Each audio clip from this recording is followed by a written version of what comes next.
The moon. The moon sees everything, but says nothing. Chapter 22. It surprised me quite a bit that we should miss Papa.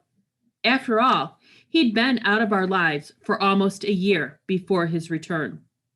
Nevertheless, for weeks after the incident, the girls sat around discussing it, wishing things could have been different, that he had loved us more, that we had been enough of a family to keep him home.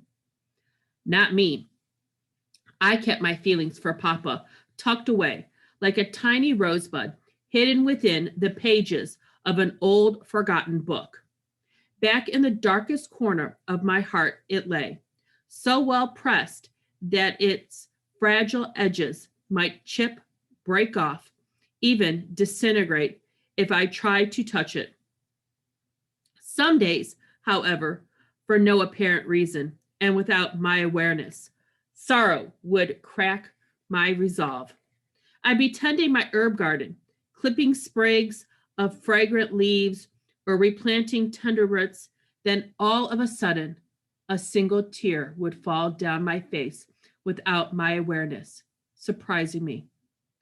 Perplexed, I would touch it and wonder what had happened to bring it forth.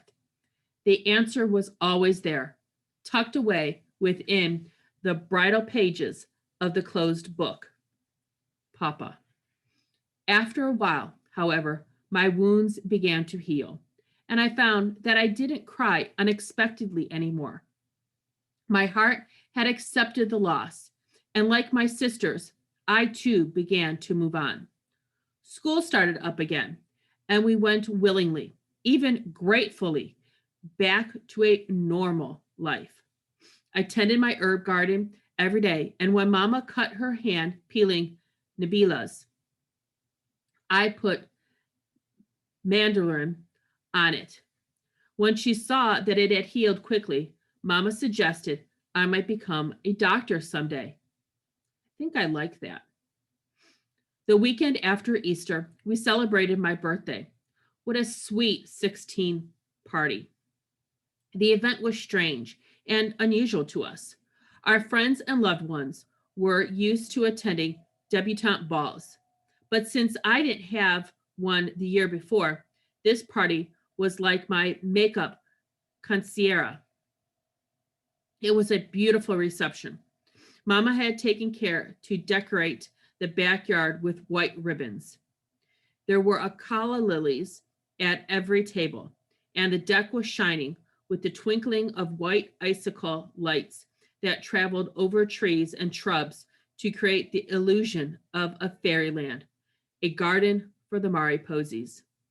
Juanita and the twins were my official damas, my female attendants.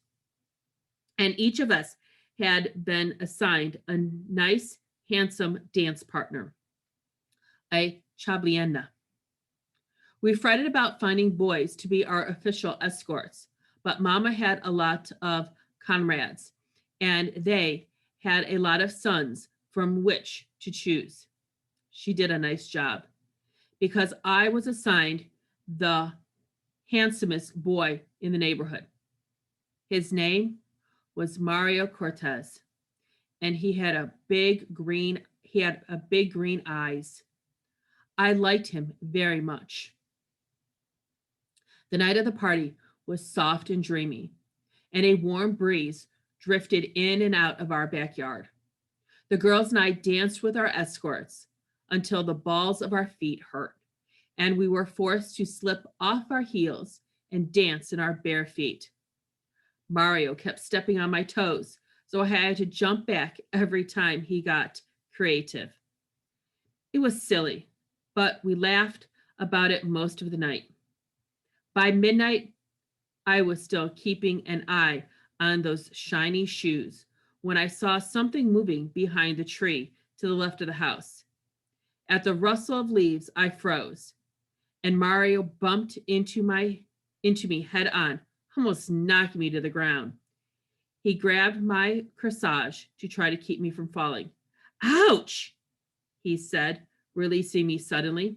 Are you all right? I asked, keeping an eye to the left of me, trying to figure out who was hiding in the foliage. For a second, I thought it might be PETA looking for fireflies, but she was standing at the cake table digging into her second helping. I cut myself on your corsage, Mario said, sucking on the side of his index finger. Let me see it, I said, examining his hands. It's just a pinprick. You'll live. Oh, yeah? Tell that to Sleeping Beauty, Mario protested. Ah, man, stepped out of the shadows into a well-lit yard. Oh my God, I whispered. What? What's going on? Mario asked, following my gaze. Papa stood in front of our two lime trees, looking across the dance floor with his hands in his pockets. However, it wasn't me he was looking at, but Mama, who was dancing at the other end of the yard with a man in a pinstriped shirt and navy blue slacks. A man we had all come to know and love. I'll be right back, I said, leaving Mario to wonder what was going on.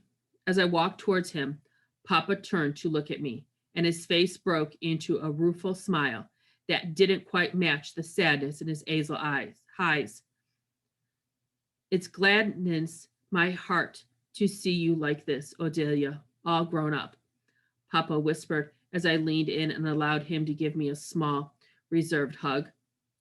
I had not expected to see him that night, but the mildness in his voice told me that he had not come to make trouble. Feliz caminante, Miaja. Thank you.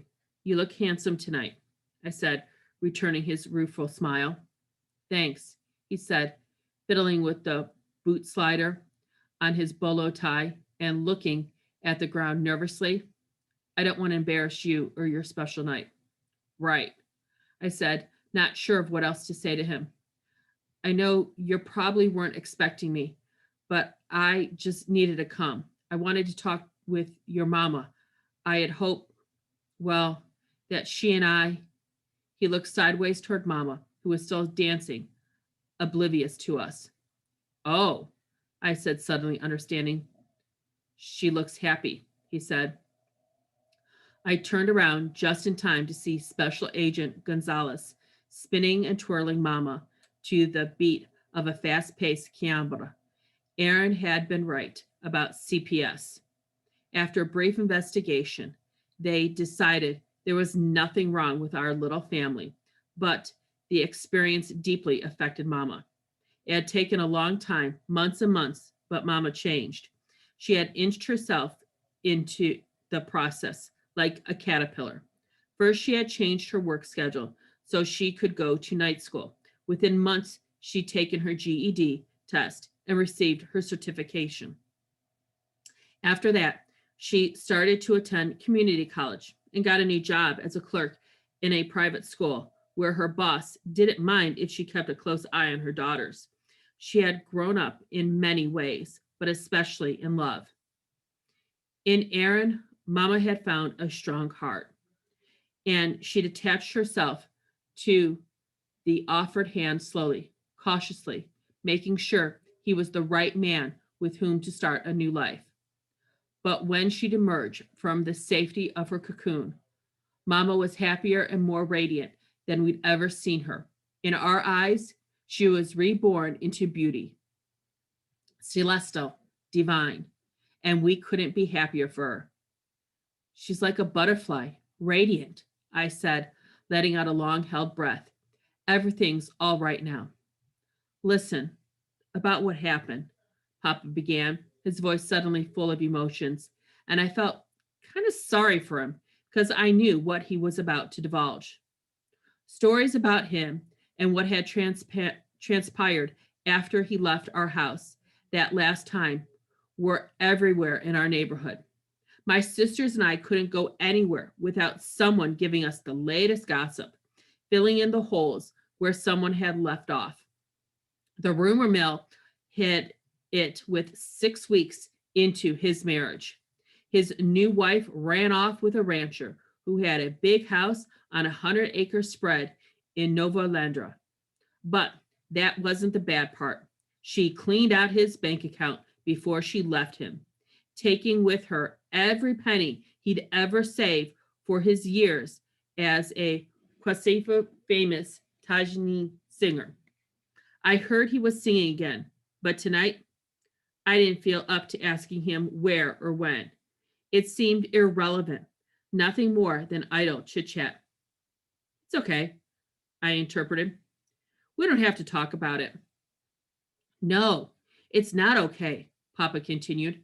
His voice was suddenly clipped, as if what he was about to say made him angry. What I did was wrong. I made a terrible mistake.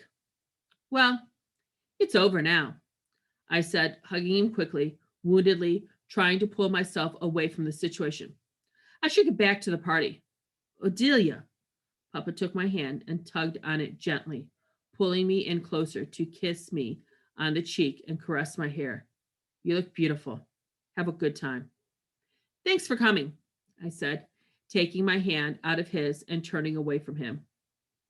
Okay, he whispered. Then, taking one last look around the yard, he turned around and walked away.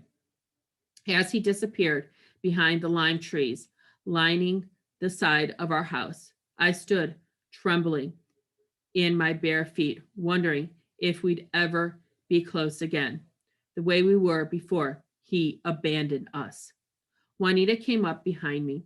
She stood silently beside me, looking past the trees and shrub at the lone figure of a man moving away from our house, crossing the street, and finally driving away in his car.